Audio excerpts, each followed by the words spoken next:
Welcome back. We're back. Two fans, one Paul. Myself, David Quist, lovely co-host KB Kurt Brown. I missed that last week. I was a little rusty. And now I'm sleep deprived relatively. The shifts are working well. Baby number 2 is safe and healthy, along with mama. Rory Allen is here. Shout out to my firstborn 4-year-old. Psychology dealing with a 4-year-old and a baby is really fun. But week 0 is around the corner, KB. Crazy to say. And then our games are in obviously a week from there. So looking forward to jumping into some games and some camp news. But how's it in Phoenix? It's hot as hell probably. And then we can jump right in. Yeah, it's been great overall. Congratulations again to you and the wife. And, Thank you. always nice when that goes, relatively smooth. I mean, obviously there's bumps in the road, but always nice when everyone's safe and healthy.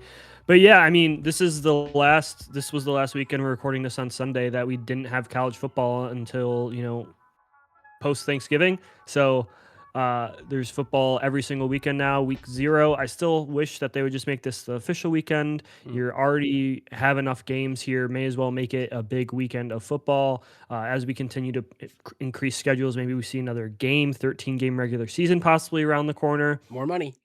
To accommodate. Yeah, I mean, you got to accommodate all the conferences. But excited about the matchups. Not the best matchup in week 1 is actually worse than week 0. So I don't know what we're going to really highlight. There isn't any big matchups, 0 ranked matchups in the first week of the season.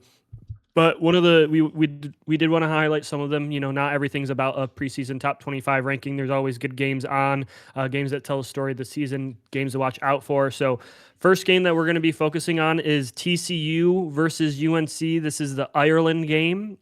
Hosted in Dublin. These two played last year.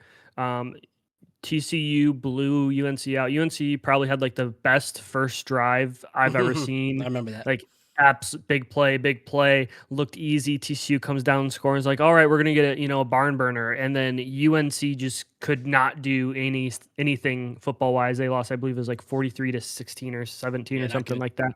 So back this year, Quist, give me some thoughts, TCU, UNC, then I'll bounce back to me.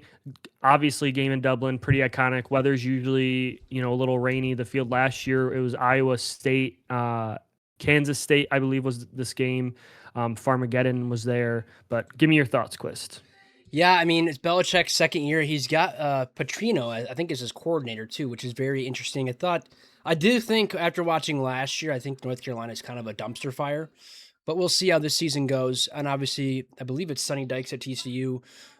Newer quarterback because Hoover transferred out to Indiana. But I think with Dykes always seems to have a good offense. TCU is known, in the past, I think we're having decent defense. I like the matchup. It's a little fun. The spread is 7.5 in favor of TCU, over under 47.5.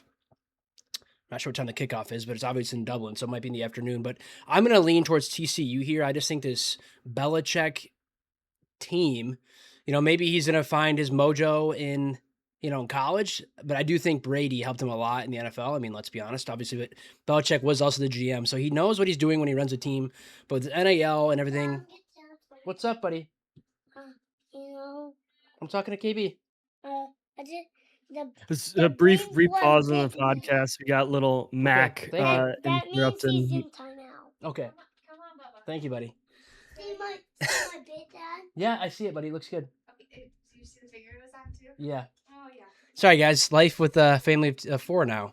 So I'm just curious to see if Belichick can get that going like he did in the NFL. But obviously without a guy like Brady and Bledsoe, I don't know if he can do it. I'm not even sure who UNC's quarterback is. So that's my question. Let me get into that. The game's at noon Eastern time, so real people time at noon. Early. Billy Edwards. Oh, Maryland guy. Went to Wisconsin last year. He got bit by the Wisconsin quarterback QB injury curse bug, where everyone gets injured, whoever transfers there. He actually was at Wake Forest originally, so this is his 4th football team. He was originally a 2021 recruit, played a lot of football. For TCU and Sonny Dykes, they actually have a Harvard transfer. Harvard, no graduate transfers can play there, so the 5th-year rule is really going to impact their team because seniors are going to look to go otherwhere because their graduate schools are obviously so prestigious and so hard to get into that they don't allow athletic scholarships to get into the graduate schools. So you can't be like a graduate senior on any of those rosters. But his name's Jaden Craig. Heard a lot of good things about him. Had a really, really good year last year at Harvard. So that's the matchup. Obviously, Sonny Dykes, he's been really good in his tenure, went to the national championship game a couple years ago, obviously got blown out. But I like this guy. Replacing Hoover is difficult, but you're going to really trust Sonny Dykes' offense. It's really been a defensive question for them. They were 70th last year in defensive points per game. They play fast football. They've let up some games. They had 2 3-point losses, or they would have been looking at, a really, really good season, all things considered. They did get blown out in one of their games against, I believe it was Texas Tech. They got absolutely dog walked. But for UNC, my note is, are they serious about football? I mean, there's so much going on with that program. When Bill Belichick got hired and all that money got dumped in the program, you thought, oh, well, they're taking it seriously. And then Bill Belichick, you realize, is fucking a 27-year-old co-ed and doesn't really care much. I don't even know if she's that old. So allegedly, right? She's not that old.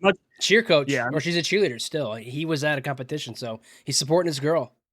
Yeah, so I mean, good for him. I mean, I guess that's what life is. When he's like 78 or whatever he is. So I just don't know how serious they are. There's a lot of,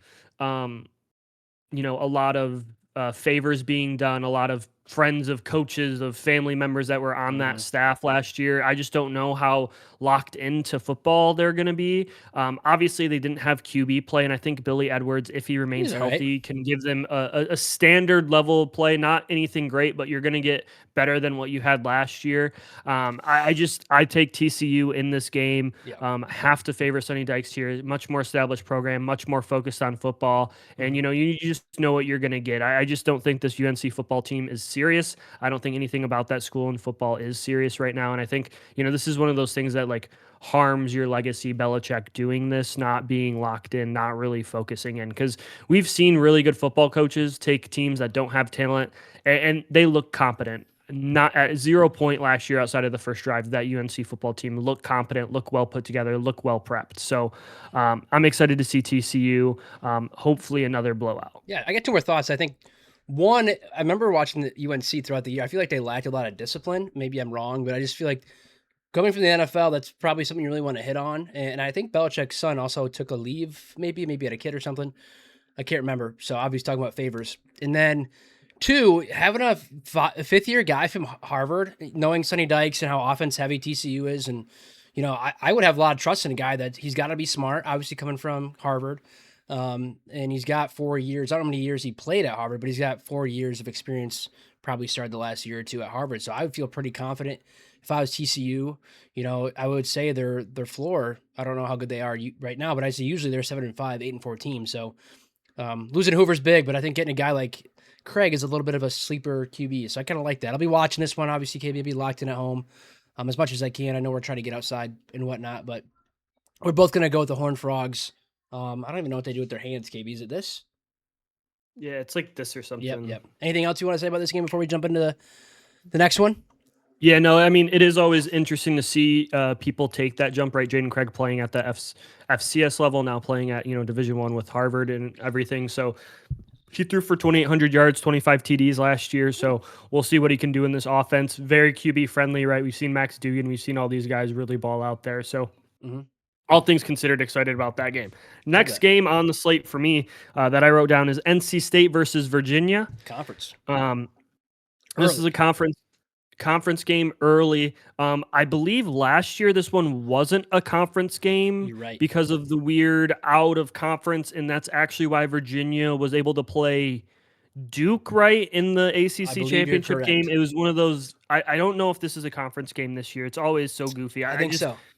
It's hard to be like this, but interesting fun fact, guy that we talked about a lot last year, starting for Virginia, Bo Pribula, who's the former Penn State guy, went to Mizzou, had a really gross ankle injury, but it was such a weird injury that when he dislocated his ankle, and it was such like a nasty hit that it actually cleanly dislocated it, and so he was able to actually play the last couple weeks of the season. Yeah. He gets replaced there by I believe the Mississippi State guy that got replaced by Trinidad Chambliss.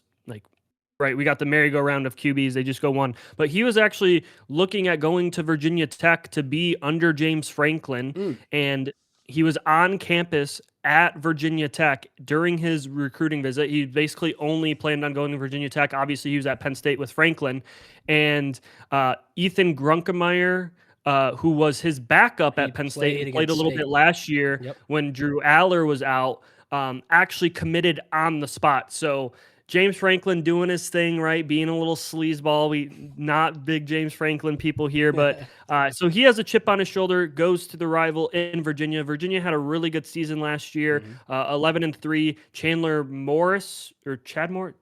I can't North remember. Texas Yeah, Morris. transfer. I can't Yep. remember. He was Chad all right. Morris.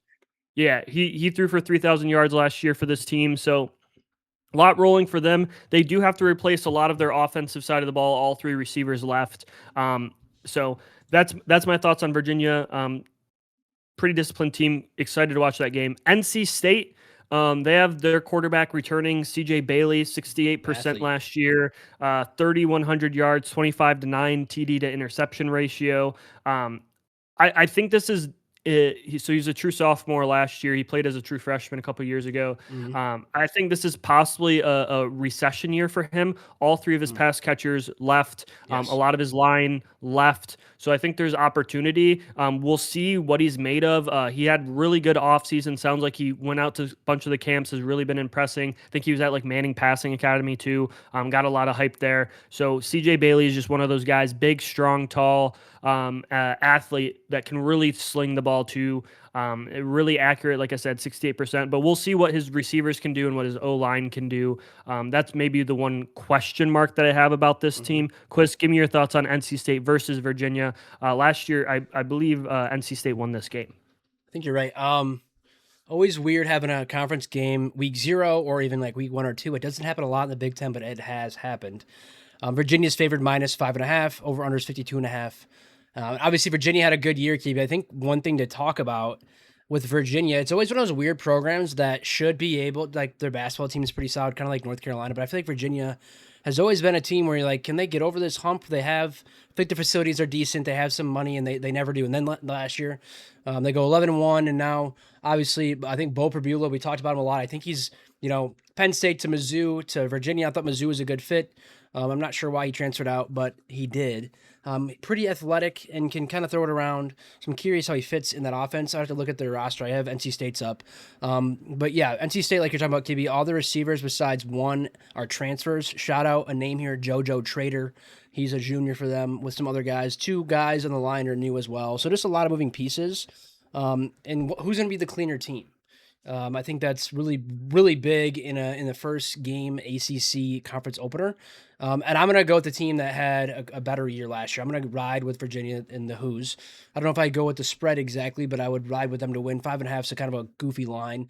But I like Perbula. It seems like the coach has his stuff together. I think they got their running back as well. Let me double check. I feel like they can kind of ride that high of last year and kind of keep that going. And in the ACC, as we talked about, is kind of a funky conference where Clemson's down, Florida State's not that good, and a lot of teams could rise or fall here, along with Louisville, who's one of my sleeper teams. So give me Virginia to get a win here. Bo Perbula kind of might do enough to win. It might be a low-scoring, kind of nasty game, but give me the Cavs, the Hoos, the Cavaliers, to get a win on the road to start ACC play. Yeah, no, I like that pick, but I'm going to go NC State here. Just a little bit more proven commodity at Fair. quarterback and CJ Bailey.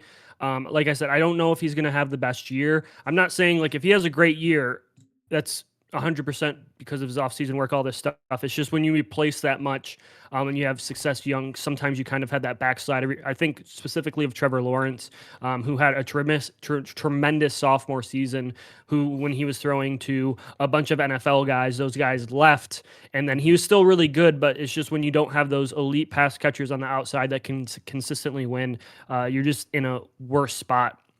But I'm taking CJ Bailey here. I trust him more than Bo Perbula, who sat for a long time, was injured last year, and ended up kind of they kicked him out at Mizzou. I'm sure he's willing to come back, and they were like, "Nope, we're actually good." Yeah, I'm not sure the quarterback. Who's the quarterback right now? Do you he was the lefty that was at Ole Miss before Chambliss. yeah, I can't think of Simmons. his name. Simmons, yeah, Austin Simmons, yeah. That's okay. Interesting. And the backup too for Virginia is interesting. It's Eli Holstein, who played last year at Pitt. So they do have a little bit of depth. If Bo gets hurt, if he's not playing well, he's played. He didn't play at Bama, but he played at Pitt last year. I think he got taken over by a freshman, but still, I think Virginia's just got a lot coming back. I'm looking at their roster from our lad. Shout out to them. Their whole line is back. They're either grad or grad transfers, so there's a lot of depth at the line. And I think in a first game for a conference, I think the line makes a lot of a difference. So we'll see how they match up. But a fun one to start the year off, KB. We're picking against each other too. I like that. I don't want to be in the same page the first week. And then a fun one. I think this one is a lot of fun, KB. Our third game to preview before we talk about our teams for a minute. First game for North Dakota State in the FBS and Jacksonville State. So we got the Cox versus the Bison. 5:30 kick at the Fargo Dome. So the first game is a home game for the Bison. Over under is 6.5 for North Dakota State, or North Dakota State's favorite 6.5. Over under is 47.5. And I believe our boy Rich Rod is still at Jacksonville State, KB. So I'm pretty sure Jacksonville. No, Rich Rod's back at West Virginia. Oh, jeez, I'm an idiot. Are you okay? Sleep deprivation might be real. So I'm curious to see. I think the big thing for us both, KB, is can North Dakota State, make that step. I think this is a good first game. Jacksonville State's been decent the last, handful of years. They've always done well in their conference. They have athletes. They kind of spread it around a little bit. And North Dakota State's always had a good quarterback, and they've always had good coaching. I think that's what's made them so good at the FCS level. So I'm curious what your thoughts, how these teams match up. I'm going to go with North Dakota State. I'm not really going to jump into the roster yet, but I'd love to hear your thoughts, and then I can go from there. But obviously this is a team that we all kind of like and would like to see them be successful their first year in the FBS. Yeah, I mean, it's so funny. They move up to the FBS, and then you look at their schedule and all those primetime games, right? They had such a difficulty scheduling these games after they continued to upset teams, play them really difficult week one. But yeah, gotta love NDSU, gotta love the Fargo Dome. Should be a really, really cool experience. There's only 12 transfers on this NDSU roster, which is really light. I think that's one of the hallmarks of this program, right? They get these lower tier kids, they keep them there, they develop them. A lot of age, a lot of experience. They know the system. They will be breaking in a new quarterback this year. Oh, he is. He did play in a bunch of games last year, but their high time guy. He was a lefty. He was their starting quarterback. He ended up getting drafted, or at least he's on the Eagles at this point. So breaking in a new quarterback. I think that can come with some difficulties, but there's so much consistently in that. You always think about the offensive line, you think about those teams, and I just really like that. And then you look at Jacksonville State, they're returning their quarterback, Caden Creel. He rushed for over 1,000 yards last year, really can get after it on the ground. They did lose their number one running back last year, Cam Cook. He rushed for 1,600 yards last year. He's actually going to join up with Rich Rod. He was at TCU for 2 years. He's a highly touted guy, went to Jacksonville State, dominated back up to the Power 5. So they got to replace him. But overall, I like this Jacksonville State team to be difficult. But you can't go against the Bison. You can't go against the consistency that program brings, even with the quarterback. I just think so often that system is so consistent. They run the ball. They're really aggressive that they don't need high-end quarterback play necessarily. They just need some of those big, long, developing shot plays and be able to, consistently move the chains on those third and shorts. So I'm taking NDSU in this game as well. The Bison to win this one. I like the team overall. I'm interested to see how their impact is, jumping up in competition consistently week to week. I think that's one of the things that people don't consistently think about. When you can upset someone, it's difficult. It's different than the nutrition or like getting through a full schedule at that difficulty level, playing that week in and week out with those size of guys, right? But overall, love this game. Excited for this game to kind of wrap up that first weekend of college football. Week 0.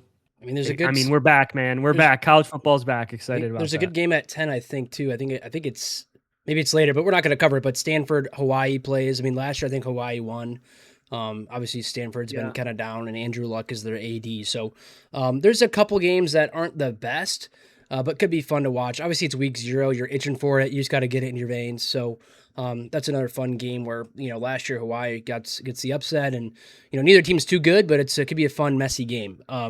So looking forward to watching some of that this upcoming weekend, TV. But I know it might be a shorter segment. The last one too is Sac State versus Eastern Michigan at another Eastern MAC conference game to start the year.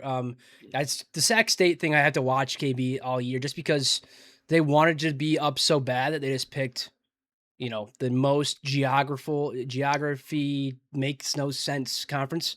Obviously, they're West Coast. Everybody else is within. I would say most of the schools in the MAC are drivable within 4 or 5 hours, unless I'm missing something. But yeah, I mean, they're all within the Great Lakes region. Obviously, Sac State's in Cali, so interesting to see. Gives a little eye test. Maybe I'll watch a little bit to see how good Noah Kim looks, former MSU quarterback. We play them week 2. But yeah, the Sac State thing is very interesting. We'll have to keep an eye on that. So I'm glad you brought that up, KB. Anything else before we kind of talk some camp news? I know it won't be that long. We had a long preview of both of our teams, so I just wanted to check if there's anything else you wanted to talk about before we talk about our teams for a minute. Nope. Excited to move this along. Quist, what are we hearing from MSU's camp news other than hype videos that go viral on Twitter? They What do a else? good job. Shout out to the media team. I think the biggest things are wide receivers. I think Crenshaw McCray is probably the one guy. Who's the 2 and the 3? That's the big one. I think the big things, we know linebackers. That's pretty set in stone. I think the big one, kind of talked about it. I didn't really know the name was right tackle. Seems like that's still a question mark.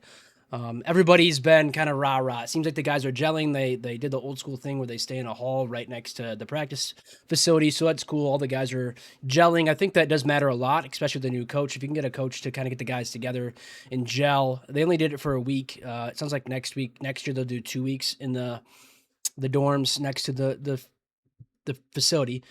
But it sounds like Alessio's looking really good, and I've seen some clips with Cam Fancher, transfer from FAU. I do think they should have a couple packages for him.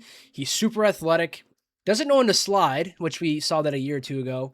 But, he's a lefty, and he's athletic, and he's played for 5 years. I think there's got to be a way you can get him in there, maybe a trick play, a wildcat, just something to... I'd love some goal line packages possibly too. I like that. Yeah, just something different. And I've seen some highlights of him, and I've seen 2 other players kind of stand out in highlights. Obviously, it's easy when it's a highlight, but Golker, transfer from Ferris State, who I've talked about, he made some good catches. I do think he's a really fun, athletic tight end. You can kind of spread him out, so it's cool to see him in some highlights. And then I think the transfer running back from Nebraska, last name Williams, looks like he's kind of a pass catcher guy. And I think it'd be cool if we can spell out Cam Edwards, maybe have another guy in the slot that maybe you can move in, do some shifting and whatnot. I'm looking forward to seeing what this Nick Sheridan offense looks like. Coming from Bama, sometime we know how Fitz is going to be. He's going to be very, maybe a little slower games, lower scoring, lean on that defense. But I do think there's nothing wrong with taking shots. There's nothing wrong with not like trick plays, but just something different. I don't want to be just hitting that wall when your line's not ready. Do something different. Give your quarterback something to breathe with. Maybe a little something here there just to make it easy. And then lean on the run game. But I'm looking forward to that offense. What Golker can do, I think, is big. And then besides McCray in the receiving room, got to see somebody, take that next level and have Alessio just kind of control the offense. That's the big things right now, I'd say. I think they were full pads in Spartan Stadium on Thursday this week, and they kind of have... They'll do a shell day, 2 days of full pads, and then like a mental day or 2. That's kind of the way Fitz likes to get everything going to keep the guys fresh. Love that. Yeah, I mean, I think that's one of the interesting things with Fitz being out of football. Sometimes when people come back, they try to retread and do exactly the same thing. But it'd be interesting if his offense kind of takes on a little bit more of an identity where if he's coming from Bama, Sheridan, like they were, pretty much West Coast, like spread, right? Those are the intangibles that they run, kind of on the West Coast there. And so it'll be interesting to see how it looks, right? Because Alessio had some really good moments last year, especially down the stretch. But how does that all kind of develop with this unproven pass catcher room and a really dominant running back? Sometimes you can get into really predictable situations and you can get stuck, aka what Michigan looked like for the last, 3 years, even when they won the Natty. I would say they were kind of still in that situation. But Michigan camp news, the propaganda's fully out on Underwood. There was the media went to one of the scrimmages. They said it was the best scrimmage we've ever seen. It looked incredible. He's really slinging around.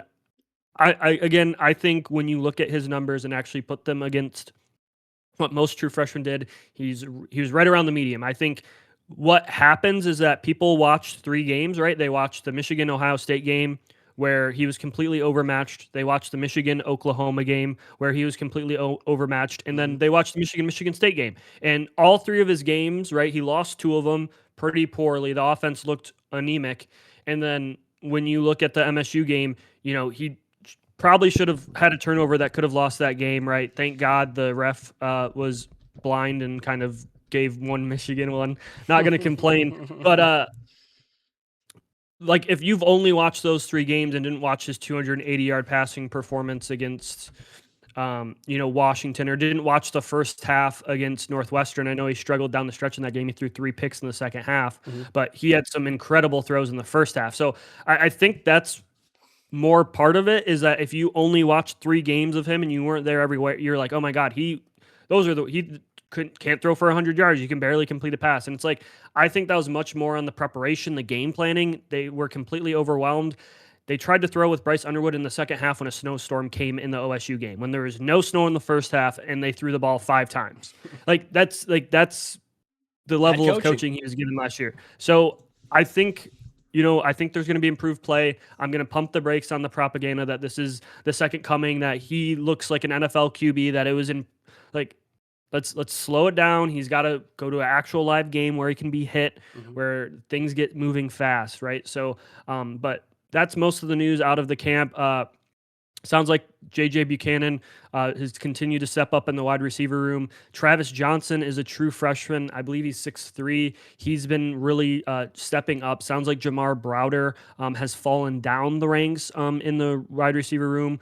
He's I believe, going to be a true sophomore, so that sucks because he was a big guy. The guy that they were really high on might be a transfer portal candidate. Not saying like he should leave. I was just saying like what we're hearing from camp. Obviously, games have to be played. O-line still mixing it up. I would have liked them to have it solidified by now. Sounds like they're still starting and testing out some different guys.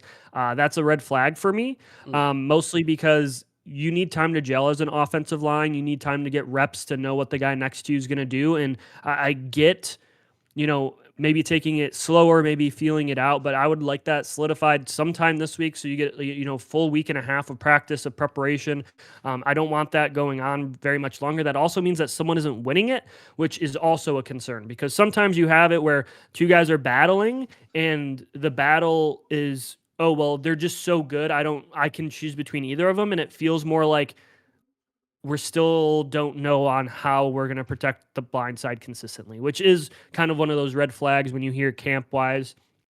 Excited about the D-line, excited about this defense. I think that's one of the things.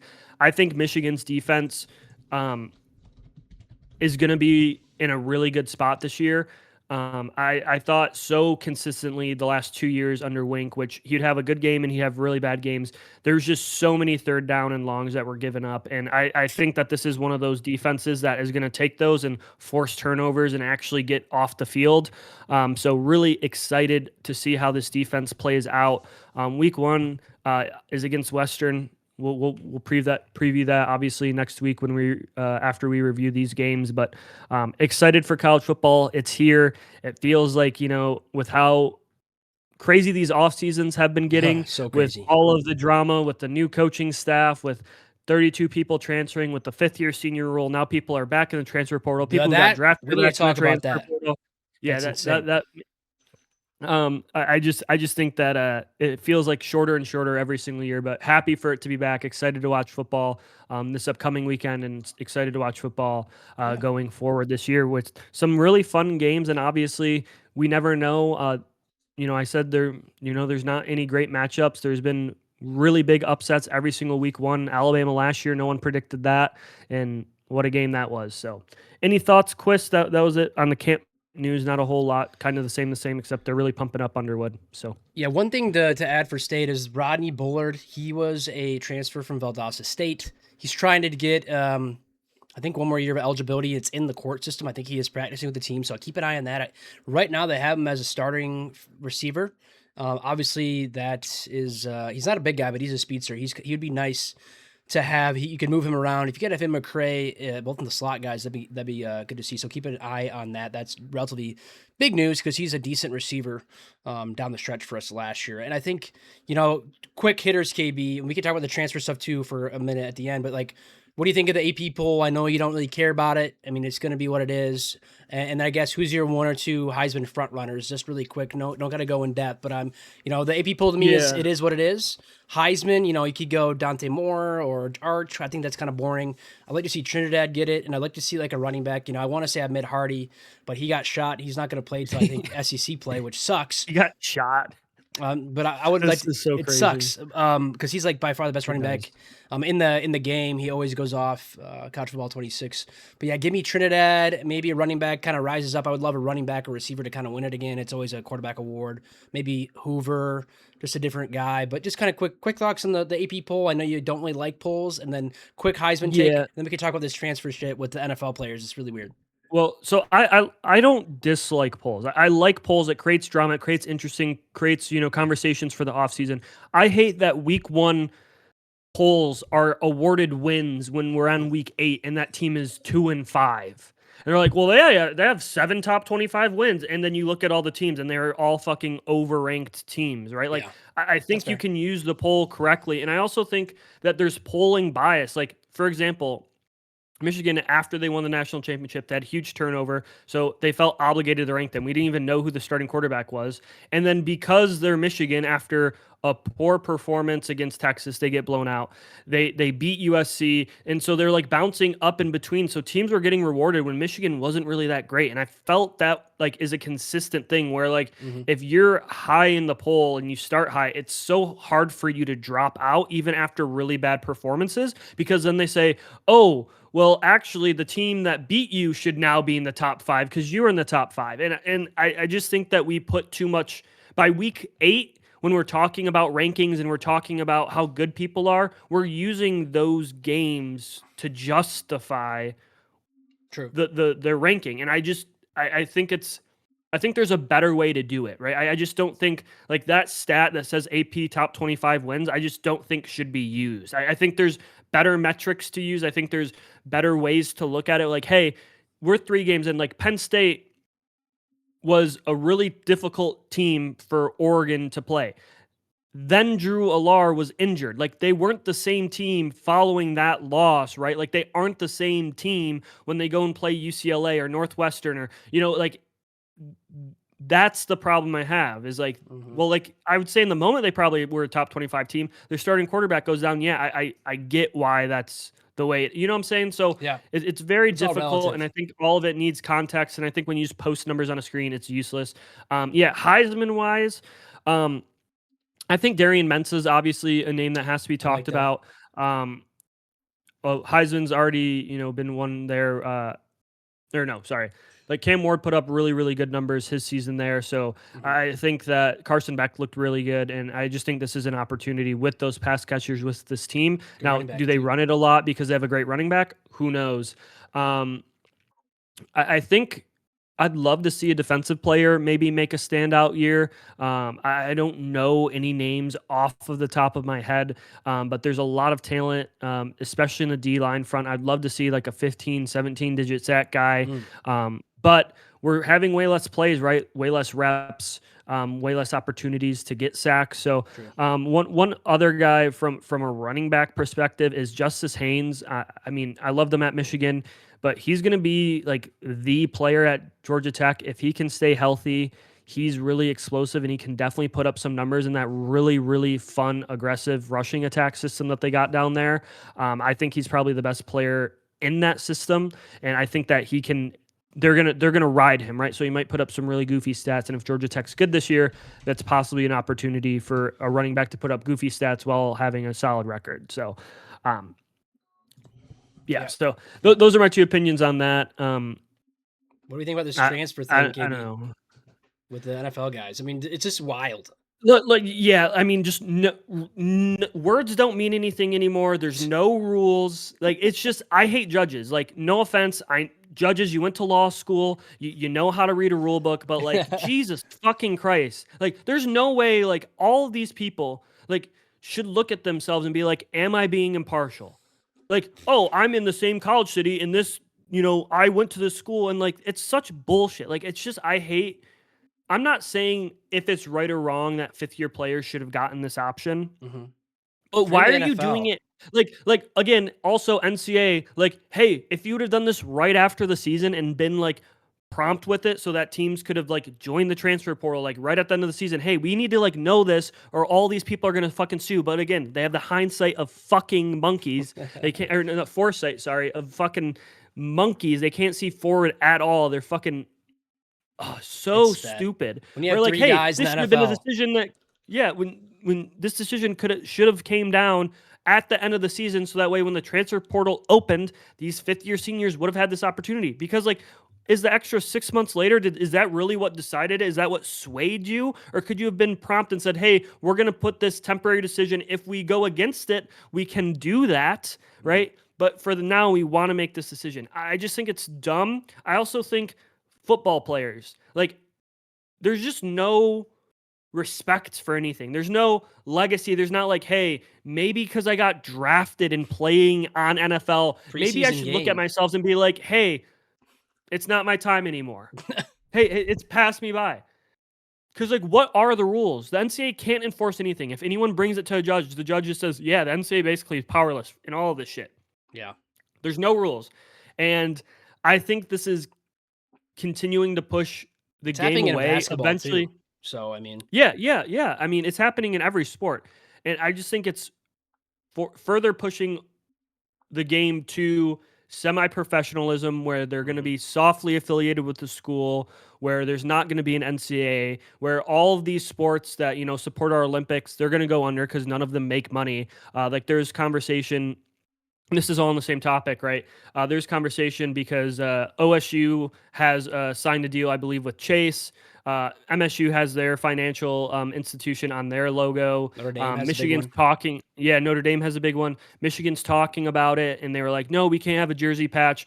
And the first thing someone said, well, why don't we just cut all these sports then, because they lose us money, and that's where the 20 million can come from instead of having a sponsorship. And like, I get that, like, as a competitive athlete, like, you want to look at it that way, but like, that's a lot of people's lives. That's a lot of opportunities for people. That's like the backbone of what school's supposed to do, right? Like, you're supposed to have winners and losses, and you're supposed to balance it out on a budget, because like, you're providing a resource for your community, right? Mhm. Like, this is an enterprise to help America, and you're like, yeah, but this football team that I really love is bigger than all of these other things. Like, I think the one thing to put all this in perspective is Michigan football makes, I can't remember how much it is, but like, anyway, Michigan has the medical system in school, and they have hospitals, and that's like Very good. 10 times the revenue profit than football could ever bring in, or any athletics.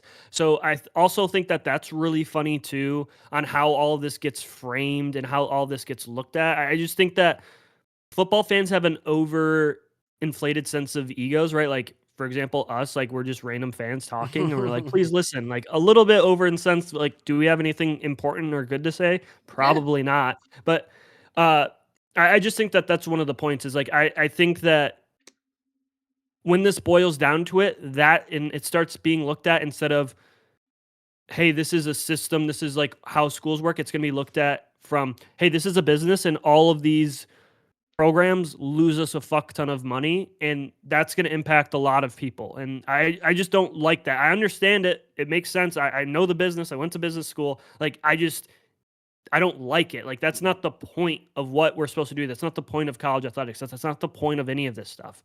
And so I think that's where semi-professionalism, where we're going to get academies and these leagues that are already popping up, and it's just going to, I don't think it's going to tarnish it. It's just going to be a completely new system, like 10 years from now. Like, it's going to be unrecognizable to what we're currently dealing with.